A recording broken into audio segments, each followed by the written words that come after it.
Hola, quiero hacer este video, esta primera parte, para brindar fundamentos para defender el derecho a la vida.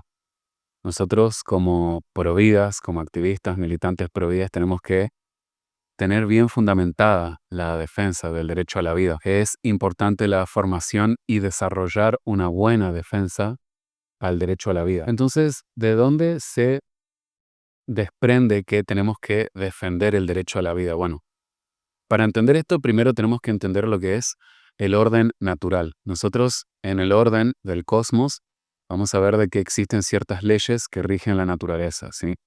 Las leyes de la física, la química, la matemática, que tienen un principio organizador, es decir, organizan, ordenan, estructuran bien nuestro mundo y podríamos decir que el orden natural es de donde se desprende lo que conocemos como ley natural, ¿sí? La ley natural que, haciéndola bien corta, llegase a ser esta ley natural la conciencia humana, el sexto sentido, el sentido común, la percepción del orden natural, lo natural que nosotros percibimos y que nos damos cuenta si esa vocecita en la conciencia que te dice esto está bien, esto está mal. Bueno, eso es la ley natural, ¿sí? Refiere a que en este mundo hay verdades y realidades objetivas que no son modificables, que no son opinables, que son inmutables. Eso sería la ley natural. La ley natural significa conforme al orden natural de las cosas. Entonces nosotros los providas analizamos la realidad acorde a este pilar, el orden natural y la ley natural. Nosotros analizamos la vida, ¿sí? Vemos la vida con lentes de mucho realismo, de forma realista, con verdades objetivas, vemos la realidad asumiendo un orden cognoscible por la razón y enfatizamos la funcionalidad de las cosas y el fin que tienen las cosas. Cada hecho o cada cosa que ocurra en la naturaleza, ¿sí? Que repito, no es opinable, es simplemente como se dan las cosas por el orden natural y la ley natural. Cada cosa o cada hecho tiene un fin en su diseño original, tiene un fin, está orientado a un fin. Por lo que los providas vemos las cosas de forma esencialista y teleológica.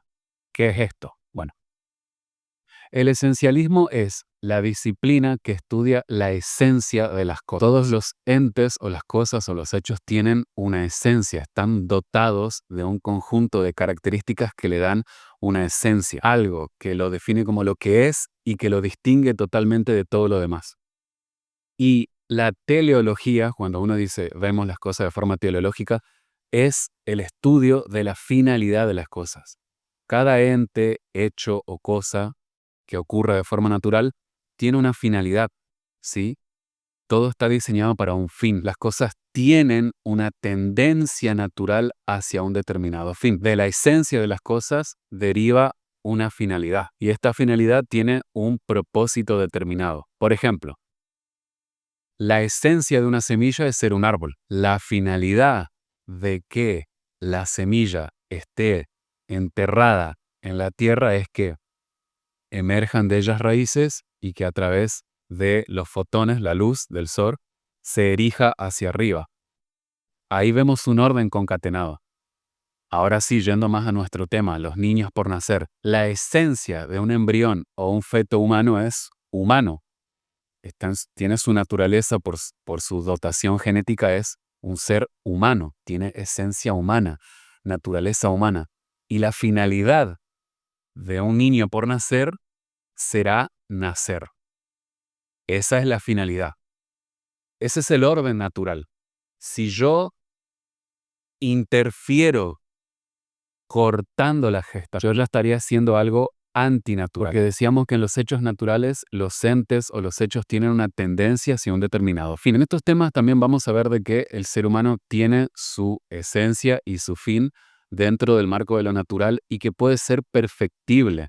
Puede ser perfectible porque puede mejorar o empeorar dentro del marco de lo natural. La ley natural no solamente explica el orden del cosmos, sino que también explica el orden que tenemos que vivir o que tenemos que imprimir en nuestra vida. Son reglas de comportamiento por medio del uso de la razón. El ser humano tiene naturaleza racional. Entonces, las leyes positivas, o sea, las leyes puestas, escritas por el legislador, las leyes escritas por el ser humano, las leyes positivas, no tienen fuerza para invalidar la ley natural que naturalmente tenemos en la mente humana. La ley natural rige en todos los seres humanos. Hay una vocecita de la conciencia que nos está continuamente recordando lo que está bien y lo que está mal. Entonces, si para actuar rectamente se necesita conocer lo que es recto, es evidente que existe un orden moral cognoscible por la razón humana.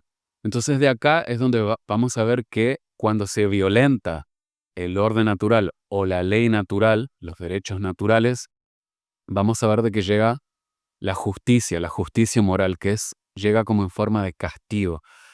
Porque si tenemos esencia e inclinaciones, tendencias naturales que están en la naturaleza y si nosotros las violentamos, pues tiene que llegar a una consecuencia, ¿sí?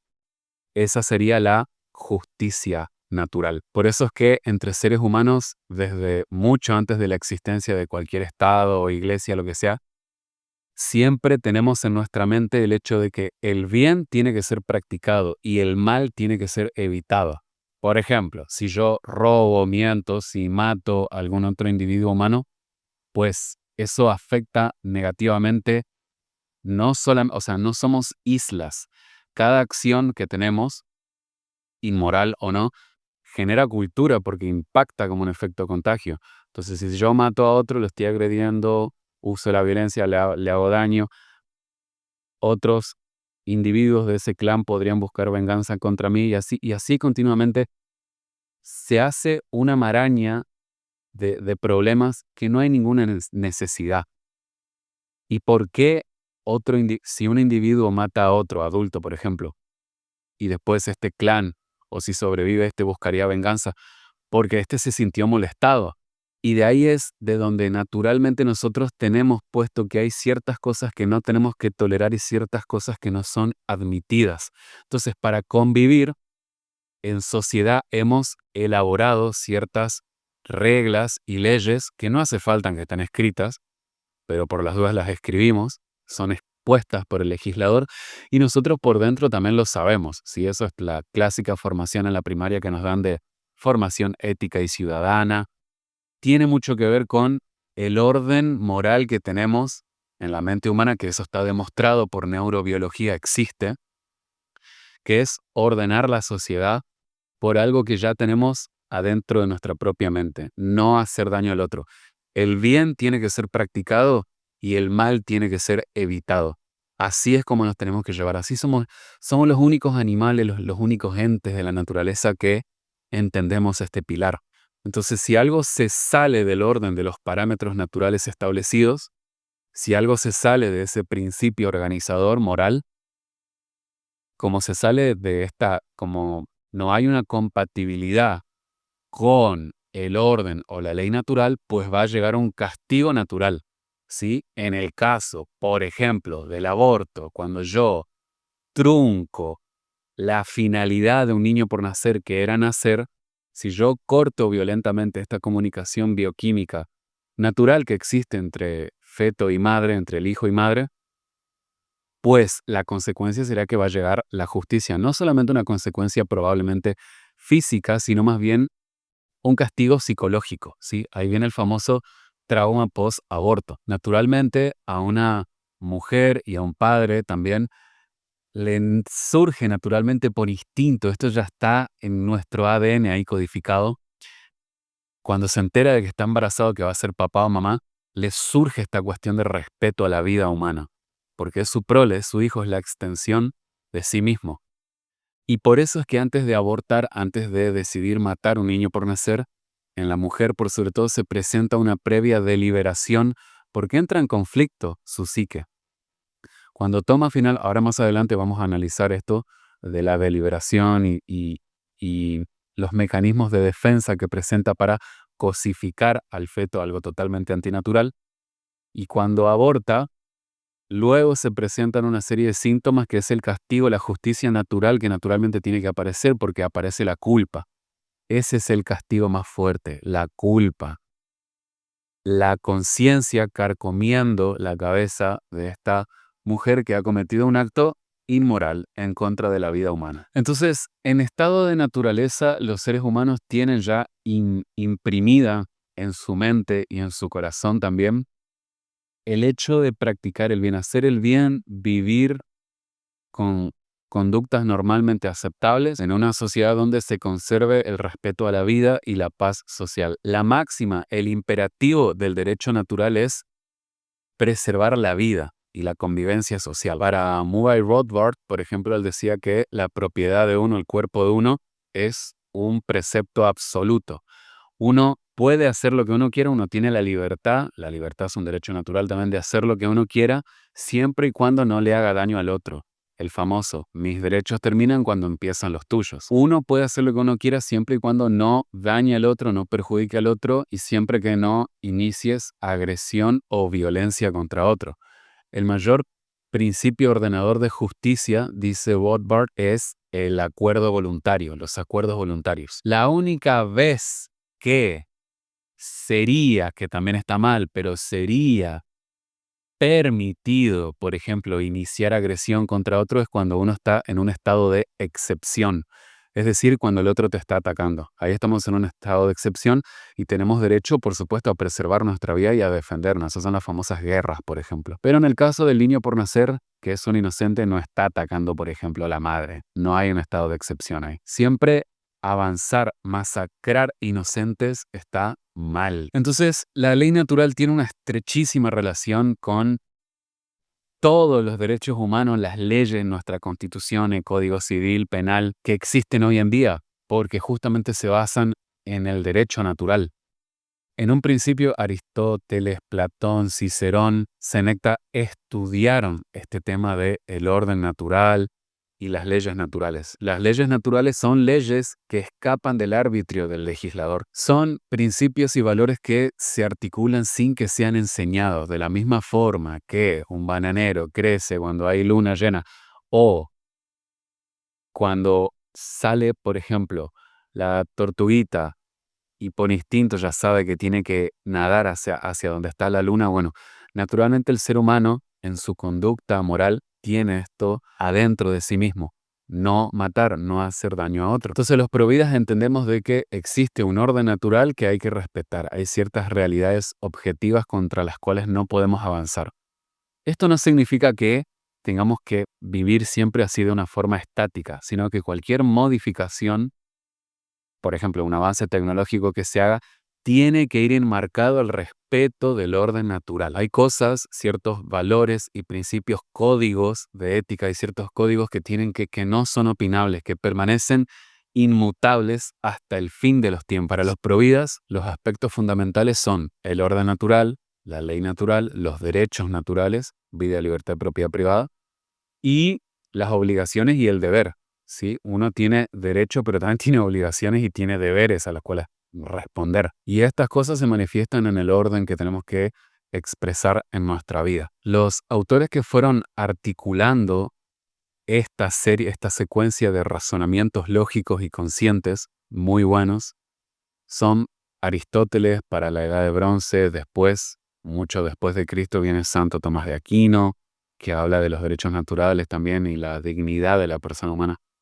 Después, desde el 1600 para acá, vienen Immanuel Kant, Jean-Jacques Rousseau, John Locke, y después tenemos una escuela, ¿sí?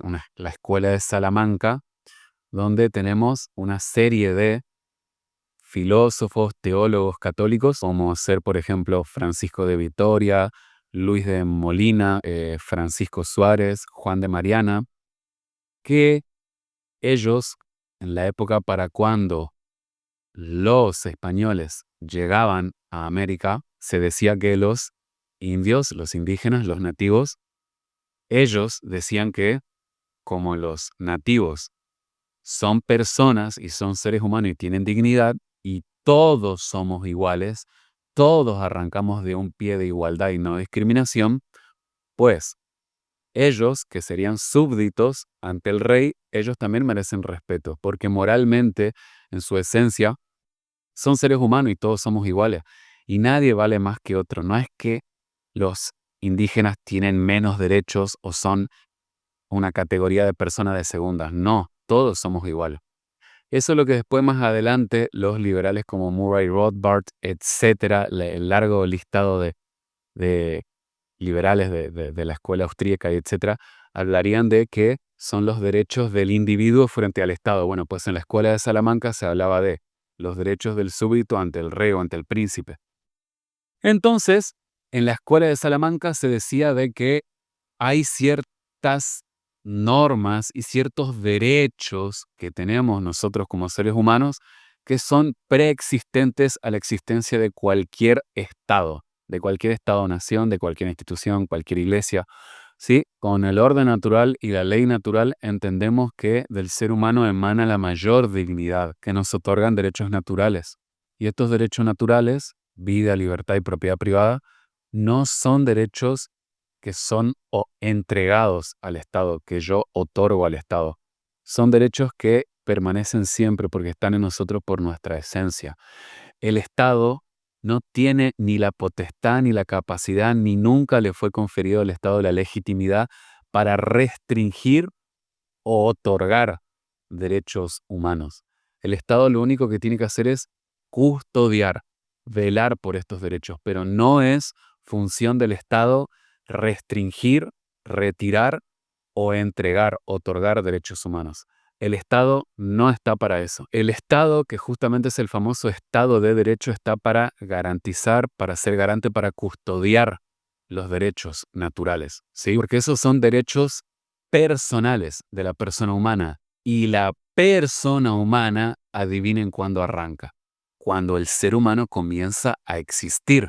Analizando la realidad de forma objetiva, ¿cuándo arranca a existir el ser humano?